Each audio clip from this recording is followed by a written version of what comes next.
வணக்கம். இந்தியாவில் 8 யூனியன் பிரதேசங்கள் இருக்கு, 28 மாநிலங்கள் இருக்கு. இதுல எந்த நிலப்பரப்பையும் சமூக நீதியோட தொட்டில் அப்படின்னு வர்ணிக்கிறது இல்லை, தமிழ்நாட்டை தான் வர்ணிக்கிறாங்க. அதே போல தமிழ்நாட்டை இன்றைக்கு ஆளக்கூடிய முதலமைச்சர் ஸ்டாலின் இந்த அரசு சமூக நீதி அரசுங்கிறாரு, இந்த அமைச்சரவைய சமூக நீதி அமைச்சருங்கிறாரு. அந்த முதலமைச்சரை அவர் கட்சிக்காரங்க சமூக நீதி முதல்வர் அப்படிங்கிறாங்க. அதே போல செப்டம்பர் 17 அன்னைக்கு பெரியார் இவரோட பிறந்தநாள் அன்னைக்கு சமூக நீதி நாள் அப்படின்னு அறிவிச்சு சமூக நீதி உறுதிமொழி ஏற்பு அப்படின்னு ஒண்ணு எடுக்கிறாங்க. அப்புறம் அரசு விடுதிகள் இருக்குல்ல, அதோட பெயரை சமூக நீதி விடுதி அப்படின்னு மாத்திட்டாங்க. அந்த விடுதியில அடிப்படையான கட்டமைப்பு இருக்கா, சுகாதாரம் இருக்கா, சாப்பாடு தரமா இருக்கா, அதெல்லாம் அப்புறம். ஆனா பேரு சமூக நீதி விடுதி. அப்புறம் சமூக நீதி கண்காணிப்பு குழு அப்படின்னு ஒண்ணு அமைச்சு ஐயா சுபை போன்ற ஆட்களுக்கு வெட்டி சம்பளம் கொடுத்துருக்காங்க. அதே போல திமுகவோட பொதுக்கூட்டங்கள், ஆர்ப்பாட்டங்கள், திருமணை கூட்டங்கள், கருத்தரங்குகள், இல்ல சமூக ஊடக விவாதங்கள், தொலைக்காட்சி விவாதங்கள், நேர்காணல்கள், இப்படி எல்லாத்துலயும் சமூக நீதிங்கிற சொல்ல உச்சரிக்காம எந்த திமுக நிர்வாகியும் பேச்ச முடிக்க மாட்டேன். மூச்சுக்கு 300 தடவை சமூக நீதி சமூக நீதினு அதையே பேசுவாங்க. ஆனா சமூக நீதி தான் என்ன அப்படின்னு கேட்டோம்னா எத்தனை பேருக்கு தெரியும் தெரியல. சமூக நீதி தான் என்ன? ஆண்டாண்டு காலமாக கல்வியில, வேலை வாய்ப்புல, அரசியல் அதிகாரத்துல வாய்ப்பு மறுக்கப்பட்ட மக்களுக்கு அந்த வாய்ப்புகளை மீள தருவது சமூக நீதி. அதற்கான செயலாக்க நடைமுறை வகுப்பாரி பிணைத்துவம் எனப்படக்கூடிய இடஒதுக்கீடு. எந்த சாதி அளவிடா கொண்டு கல்வியில, வேலை வாய்ப்புல, அரசியல் அதிகாரத்துல வாய்ப்புகள் மறுக்கப்பட்டுச்சோ அதே சாதி அளவிடா கொண்டு அதை திரும்ப கொடுப்பதுதான் இடஒதுக்கீடு. அதுல எவ்வளவு பேரு எவ்வளவு இருக்காங்க அப்படிங்கிறத கண்டறிஞ்சு அதற்கேற்ப அந்த விகிதாச்சாரத்துக்கு ஏற்ப துணைத்துவம் வழங்குறதா சரியா இருக்க முடியும். இவ்வளவு விழுக்காடு மக்கள் இந்த மக்கள் இவ்வளவு விழுக்காடு இருக்காங்க, அப்ப இவ்வளவு தரணும் அப்படிங்கிறதுக்காக அந்த விழுக்காட்டை அளவீடு செய்வதற்காக சாதிவாரி கணக்கெடுப்பு. சமூக நீதி அதை செயலாக்கம் செய்ய இடஒதுக்கீடு. அந்த இடஒதுக்கீட்டுக்கு எவ்வளவு பேர் இருக்காங்கிறத கண்டறிவதற்கு அளவுகோலா சாதிவாரி கணக்கெடுப்பு. இந்த சாதிவாரி கணக்கெடுப்பு எடுக்கப்படுங்கிற கோரிக்கை இன்னைக்கு நாடு முழுக்க வலுப்பெற்று வருது. இதுல மத்தியில் ஆளக்கூடிய பாஜக அரசை பொறுத்த வரைக்கும் நாங்க 2026 எடுப்போம் அப்படின்னு சொல்றாங்க. அவங்க சமூக நீதியை விளையாட்ட போறாங்களா, இல்ல சாதிவாரி கணக்கெடுப்புங்கிற பேர்ல ஏதாவது சமூக சிக்கல்களை இழுத்து விட போறாங்களாங்கிறத வரக்கூடிய நாட்களை தான் பார்க்க முடியும். ஆனா சாதிவாரி கணக்கெடுப்பு அவசியமானது. சரி, இப்ப பாஜக எடுக்க போறோம் அப்படின்னு அறிவிக்குது. கடைசி அந்த நாட்டுல இப்ப சாதிவாரி கணக்கெடுப்பு எடுத்தாங்க அப்படின்னு கொஞ்சம் பின்னோக்கி பார்த்தோம்னா, பொதுவா இந்த மக்கள் தொகை கணக்கெடுப்பு 10 ஆண்டுக்கு ஒரு முறை நடக்கும். 1881 தொடங்கி 10 ஆண்டுக்கு ஒரு முறை மக்கள் தொகை கணக்கெடுப்பு எடுக்கும். இந்த மக்கள் தொகை கணக்கெடுப்பின் போது பட்டியல் பிரிவை சேர்ந்த மக்கள், பழங்குடி இனத்தை சமூகத்தை சேர்ந்த மக்கள், அவங்க குறித்தான விவரங்கள் சேகரிக்கப்படும். அதே சமயத்துல பிற்படுத்தப்பட்ட மக்களுக்கு அது குறித்தான தரவுகள் இருக்கா, அது குறித்தான புள்ளி விவரங்கள் இருக்கான்னா இல்ல. இந்தியாவோட கடைசியா சாதிவாரி கணக்கெடுப்பு எப்ப எடுக்கப்பட்டுச்சு அப்படின்னு பார்த்தா 1931 ஆண்டு. எப்ப? 1931 ஆண்டு. 94 ஆண்டுகளுக்கு முன்பாக வெள்ளக்காரங்க ஆட்சி காலத்துல இந்த நாட்டுல சாதிவாரி கணக்கெடுப்பு எடுக்கப்பட்டது. சுதந்திர இந்தியாவில் எடுக்கப்பட்டதே இல்லை. அன்னைக்கு நாட்டோட மக்கள் தொகை என்னன்னு கேட்டீங்கன்னா, பாரதி கூட பாடுறார் 30 கோடி முகமுடையாள் அப்படின்னு பாரத தாயை வர்ணிச்சு பாடுறாரு. ஏன்னா நாட்டோட மக்கள் தொகை 30 கோடி. அன்னைக்கு பாகிஸ்தானு, பங்களாதேஷ் எல்லாம் இந்தியாவோட தான் இருந்துச்சு, பெரிய நிலப்பரப்பு. அந்த நிலப்பரப்புல வாழ்ந்த மக்கள் எண்ணிக்கை 30 கோடி. இன்னைக்கு பாகிஸ்தான் நம்மோடு இல்ல, பங்களாதேஷ் நம்மோடு இல்ல, அதாவது பிரிஞ்சு போயிடுச்சு. ஆனா இந்த நிலப்பரப்புல வாழக்கூடிய மக்கள் எண்ணிக்கை மட்டும் 146 கோடி. உலகத்துல அதிகப்படியான மக்கள் கொண்ட நாட்டுல இந்தியா முதலிடம் வைக்குது, சீனாவை தாண்டி. அப்ப அன்னைக்கு எந்த 1931 பிற்படுத்தப்பட்ட மக்கள் எவ்வளவு இருக்காங்க அப்படின்னு தரப்பட்ட புள்ளி வரும். அந்த புள்ளி வரப்படி பாத்தீங்கன்னா 52 விழுக்காடு மக்கள் அன்னைக்கு பிற்படுத்தப்பட்ட மிகவும் பிற்படுத்தப்பட்ட இந்த மக்கள் எல்லாம் 52 விழுக்காடு. எப்போ? 1931. அந்த 52 விழுக்காடு அளவிடா கொண்டுதான் இன்னைக்கு பிற்படுத்தப்பட்ட மக்களுக்கான இந்த வகுப்பாரி பிணைத்துவம் இடஒதுக்கீடு வழங்கப்படுது. 52 விழுக்காடுன்னு சொல்லப்பட்டாலும் மண்டல ஆணையத்தின் வாயிலாக நமக்கு கிடைக்கப்பட்டது 27 விழுக்காடு தான். 52 விழுக்காடு மக்களுக்கு 27 விழுக்காடு தான் கிடைக்கப்பட்டுச்சு. அன்னைக்கு 52 100 ஆண்டுக்கு முன்னாடி, ஏறக்குறைய 100 ஆண்டுக்கு முன்னாடி. ஆனா இன்னைக்கும் அந்த 52க்கு தான் அளவிடா இருக்கு. அப்ப சாதிவாரி கணக்கெடுப்பு எடுக்குங்கிற கோரிக்கையை வந்து நம்ம வலுவா வைக்கிறோம். இந்தியாவை வந்து ஜனநாயகவாதி என்று சொல்லப்படக்கூடிய, சோசியலிசவாதி என்று வர்ணிக்கப்படக்கூடிய நேரு ஆண்டாங்க, 3 முறை ஆண்டாங்க. இந்திரா காந்தி ஆண்டாங்க, வலுவான பிரதமர், இரும்பு பெண்மணி என்று சொல்லப்படக்கூடிய இந்திரா காந்தி. அதே போல வந்து நவீனவாதி, நவீன தொழில்நுட்பங்களை கொண்டு வந்தாரு அப்படின்னு சொல்லப்படக்கூடிய ராஜீவ் காந்தி ஆண்டார். இந்திரா காந்தி, நேரு, ராஜீவ் காந்தி இவங்க யாராண்டும் அவங்களுக்கு வகுப்பாரி பிரதித்துவம், சாதிவாரி கணக்கெடுப்பு, அது குறித்தான சமூக நீதி, அது குறித்தான புரிதலோ அக்கறையோ ஒருபோதும் இல்லை. இதுக்கு பெரியார் ஈவேரா வந்து ஏன் வந்து காங்கிரஸ்காரங்க எடுக்கல அப்படின்னு இது பண்றப்ப பெரியார் ஈவேரா சொல்றாரு, அவங்க எல்லாம் உயர் சாதி இந்துக்கள், இன்னும் மேட்டுக்குடி மக்கள், அதனால அவங்க விரும்ப மாட்டாங்க அப்படின்னு சொல்லி பெரியார் ஈவேரா அவங்களை குற்றம் சாட்டுறார். இதுல சாதிவாரி கணக்கெடுப்பு எடுக்கப்படணும் அப்படிங்கிற கோரிக்கையை வந்து இன்னைக்கு ராகுல் காந்தியே பேச ஆரம்பிச்சிட்டார். ஏன்னா இந்தியா முழுக்க வந்து இன்னைக்குதான் வந்து சமூக நீதி, வகுப்பாரி பிரதித்துவம் இது குறித்தான புரிதல் வந்து அப்படியே துளிர்விட்டு வருது. குறைந்தபட்சமான புரிதல் வந்து எல்லாத்தையும் உருவாக்கிட்டு வருது. அதாவது ராகுல் காந்தியே ஒரு முற்போக்குவாதி போல சாதிவாரி கணக்கெடுப்பு அவசியம் அப்படிங்கிற கோரிக்கை வந்து வைக்கிறார். இதுல சாதிவாரி கணக்கெடுப்பு மத்திய அரசு எடுக்குமான்னா, எடுக்கிறதா அறிவிச்சிருக்காங்க, எடுப்பாங்களா என்னன்னு தெரியல. மத்திய அரசு பொறுத்த வரைக்கும் பாஜக அரசு அவங்களுக்கு வகுப்புவாரி பிரதித்துவத்தின் மீது உடன்பாடு இல்லை, அவங்க வர்ணாசிரம கோட்பாட்டின் மீது தான் உடன்பாடு இருக்கு. அவங்க முழுக்க முழுக்க இந்த வகுப்பாரி பிரதித்துவம், சாதிவாரி கணக்கெடுப்பு இதுக்கு எதிரான ஆட்கள். சாதிய துவேஷத்தை உருவாக்கி சாதிய கலவரத்தை ஏற்படுத்த பாஜக முற்படும்.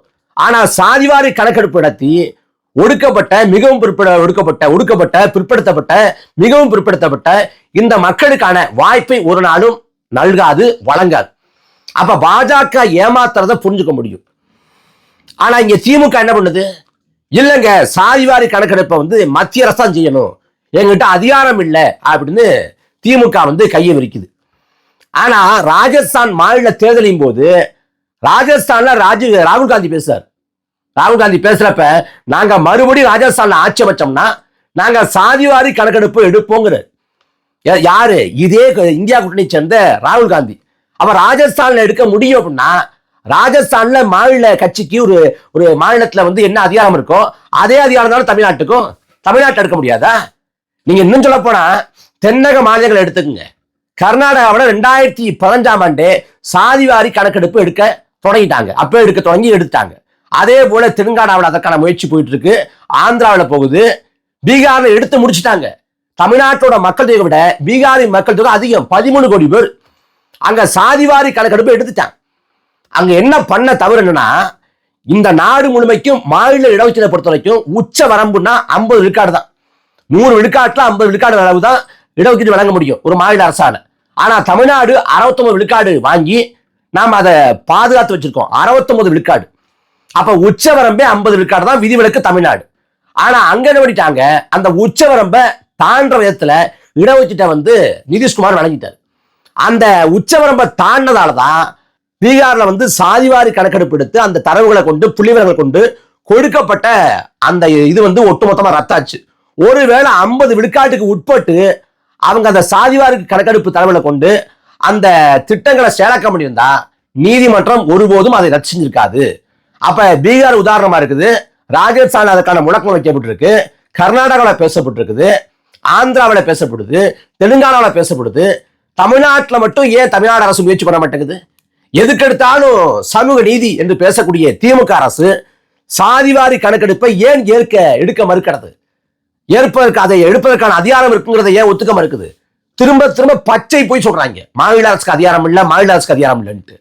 மாநில அரசுக்கு அதிகாரம் இருக்கு, தரவுகளை சேகரிக்க முடியும், புள்ளிவிவரங்களை வாங்க முடியும், அதை அடிப்படையா வச்சு மாநில இடஒதுக்கீட்டை பகிர்ந்தளிக்க முடியும், அதற்கான வாய்ப்பு இருக்கு. இப்ப 10.5 வன்னிய சமூகத்துக்கு வந்து உள் இடஒதுக்கீடு அது ரத்து செய்யப்படுது. ஏன் ரத்து செய்யப்படுது? 10.5 விழுக்காடு தான் இருக்காங்கிறதுக்கான தரவு இல்லை. அப்ப சாதிவாரி கணக்கெடுப்பு எடுக்கப்படாம 10.5 உத்தேச கணக்கில் கொடுக்கப்பட்டதால ரத்து செய்யப்படுது. அப்ப சாதிவாரி கணக்கெடுப்பு அவசியம்னு எல்லாரும் வலியுறுத்துறாங்க. ஐயா ராமதாஸ், அன்புமணி ராமதாஸ், அண்ணன் திருமாவளவன் அப்படின்னு எல்லாரும் வலியுறுத்துறாங்க. அண்ணன் சீமான் அதை வலியுறுத்தி தொடர்ச்சியா பொதுக்கூட்டங்கள், பரப்புரை கூட்டங்கள் நடத்தி வர்றாங்க. தொடர்ச்சியா அந்த செய்திகளை வந்து வலியுறுத்தி வர்றாங்க. ஆனா தமிழ்நாட்டை ஆளக்கூடிய திமுக அரசு எடுக்க அதிகாரம் இல்லைன்னு சொல்லி பச்சை போய் சொல்லுது. இத்தனைக்கும் மாநில சுயாட்சின்னு முழங்கக்கூடிய ஆட்கள் இவங்க தான். மாநில சுயாட்சி, மத்தியிலே கூட்டாட்சி, மாநிலத்திலே சுயாட்சிங்கிறாங்க. ஆனா மாநில சுயாட்சி அந்த வரையறைக்கு உட்பட்டு சாதிவாரி கணக்கெடுப்பை எடுப்பதற்கான அதிகாரம் இருக்கு ஒரு மாநில அரசுக்கு. அதை யார் சொல்றான்? பாட்னா நீதிமன்றம் உறுதிப்படுத்துது, பாட்னா உயர்நீதிமன்றம் உறுதிப்படுத்துது, கர்நாடக உயர்நீதிமன்றம் உறுதிப்படுத்துது. அப்ப தமிழ்நாட்டுக்கு அதிகாரம் இருக்கு. அதை கொண்டு சாதிவாரி கணக்கெடுப்பு எடுத்து புள்ளி விவரங்களை, தரவுகளை சேகரிக்க முடியும். பிற்படுத்தப்பட்ட மக்கள் எவ்வளவு, மிகவும் பிற்படுத்தப்பட்ட மக்கள் எவ்வளவுன்னு. ஆனா தமிழ்நாடு அரசு அதற்கான எந்த முனைப்பையும் காட்டல. இல்ல சாதிவாரி கணக்கெடுப்பு எடுத்தா நமக்கு சிக்கல் நினைக்கிறாங்களா, இல்ல பாஜகவுக்கு பயப்படுறாங்களா அப்படின்னு புரியல. நாம கூடுதலாக சொல்றோம், சாதிவாரி கணக்கெடுப்பு மட்டும் இல்லாது மொழிவாரி கணக்கெடுப்பு எடுங்க, அதோடு சேர்த்துங்கிறோம். ஆனா இந்த திமுக அரசு அதை செய்ய மறுத்து இந்த அரசு தான் திரும்ப திரும்ப சமூக நீதி சரோஜா தேவின்னு உருட்டுறாங்க. அப்ப நாட்டு மக்கள் திமுக புரிஞ்சுக்க வேண்டியது. இப்ப எளிமையா கேட்போமே, இப்ப சாதிவாரி கணக்கெடுப்பு அப்படின்னா அதிகாரம் இல்லைங்கிறான். தமிழ்நாட்டில் ஆணவ கொலைக்கு தனி சட்டம் இல்லை. ஆனா ராஜஸ்தான்ல ஆணவ கொலை, கும்பல் வன்முறைக்கு எதிராக தனி சட்டம் இயற்றப்பட்டுருச்சு. தமிழ்நாட்டில் ஆணவ கொலைக்கு ஏன் தனி சட்டம் இயற்றல அப்படின்னு கேட்டோம்னா, இவ்வளவு நாளா என்ன சொல்லி வந்தான், இருக்கக்கூடிய சட்டங்களே போதுமானதுதான், ஆணவ கொலைக்கும் தனியா ஒரு சட்டம் தேவையில்லை, கொலைனாலே குற்றம் தானே, அப்ப ஆணவ கொலைக்கு மட்டும் தனியா இதுக்கு சட்டம் அப்படின்னு கேட்டு வந்தேன். இப்ப தேர்தல் நெருங்கக்கூடிய வேலையில நாங்க அதுக்குன்னு ஒரு ஆணையை அமைக்கிறோம். ஆணையை அவங்க தரவுகளை கொடுக்கட்டும், அந்த தரவுகளை அடிப்படையா வச்சு நாங்க சட்டம் ஏற்றுக்கிறோங்கிற அந்த ஆணையை அறிக்கையை தாக்கல் பண்றதுக்குள்ள இந்த ஆட்சியை முடிஞ்சிடும். அப்ப ஆணவ கொலைக்கு தனிச்சட்டம் இயற்றாம காலம் கடத்துவதற்கு ஒரு குழுவை போடுறாங்க. ஒரு குழு இந்த மழை வெள்ளத்துக்கு திருப்புகழ் கமிட்டி அப்படின்னு அமைச்சாங்க. அந்த கமிட்டி அறிக்கையும் கொடுத்துருச்சு.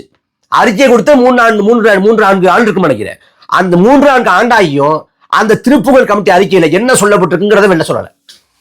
அதே லட்சணம் தான். இப்ப ஆணவ கொலைக்கு தனிச்சட்டம் ஏற்ற அதிகாரம் இருக்கு, ஏன் செய்யல? செய்ய மாட்டாங்க. இப்ப தை 1 தான் தமிழ் புத்தாண்டு, இப்ப சித்திரை 1 தமிழ் புத்தாண்டா இருக்குது. தை 1 மாத்துறதுக்கு மாநில அரசுக்கு அதிகாரம் இருக்கு, ஏன் செய்யல? செய்ய மாட்டாங்க, ஒருபோதும் செய்ய மாட்டாங்க. தேர்தலுக்கு முடிவு பேசுவாங்க, தேர்தல் முடிஞ்சு பேசுவாங்க. தேர்தலுக்கு முன்னாடி நாங்க வந்தோம்னா பழைய ஓய்வூதிய திட்டத்தை கொண்டு வருவோம். நாங்க அரசு ஊழியர்களுக்கு வந்த பிறகு பொருளாதார தட்டுப்பாடா இருக்கு, கொண்டு வர முடியாதுங்கிறாங்க. அதுக்கு முன்னாடி நாங்க வந்தோம்னா நீட் தேர்வு ரத்து பண்ணிடுவோம். நாங்க இப்ப ரத்து பண்ணுவதற்கான அதிகாரம் இல்லைங்கிறாங்க. அப்ப திமுக எப்போதும் ஒரு பேச்சளவுல இருக்கும், செயல்பாட்டுல ஒருபோதும் இருக்காது. ஸ்டாலின் எப்போதும் பேசுவாரை உடைய செயல்பாட்டுல கோட்டை விட்டுவார். ஆனா களத்துல இறங்கி அடிக்கிறது அண்ணன் சீமான் தான். வரக்கூடிய 7ஆம் தேதி கள்ளக்குறிச்சி மாவட்டம் உளுந்தூர்பேட்டையில இந்த சமூக நீதியை நிலைநாட்ட கோரி சாதிவாரி கணக்கெடுப்பு, பஞ்சபர் நில மீட்பு உள்ளிட்டவற்றை வலியுறுத்தி மாபெரும் பொதுக்கூட்டம் நடக்க இருக்கு. நாம் தமிழர் கட்சி சமூக நீதி என்று பேசக்கூடிய கட்சி இல்ல, சமூக நீதியை செயலாக்கம் செய்யக்கூடிய கட்சி. நாம் தமிழர் கட்சியோட வேட்பாளர் தேர்வுல நீங்க பார்க்கலாம். சமூக நீதி அடிப்படையில் வேட்பாளர்களை தேர்வு பண்றோம். புறக்கணிக்கப்பட்ட தமிழ் சமூகங்களுக்கான வாய்ப்பை தேடி கண்டறிஞ்சு வழங்குறோம். அப்ப வரக்கூடிய இந்த பொதுக்கூட்டம்ங்கிறது இந்த சமூக நீதியை பறைசாற்றக்கூடிய, சமூக நீதியை நிலைநாட்ட வலியுறுத்தக்கூடிய இந்த போராட்ட களங்கள்ல மிக முக்கியமானது ஒரு மைல்கல்லாக இருக்கும். அதனால சமூக நீதி என்று பேசி முழுக்க சமூக நீதிக்கு எதிரான செயல்பாட்டில் இறங்கியிருக்கக்கூடிய இந்த திமுக அரசை நாம் அம்பலப்படுத்தணும். அதற்கு இந்த களத்தை வலுவாக பயன்படுத்துவோம். நாம் தமிழர் கட்சி சமூக நீதி என்று போட்டிருக்கக்கூடிய திமுகவோட முகத்திரையை கிழித்து தொங்கவிடும்.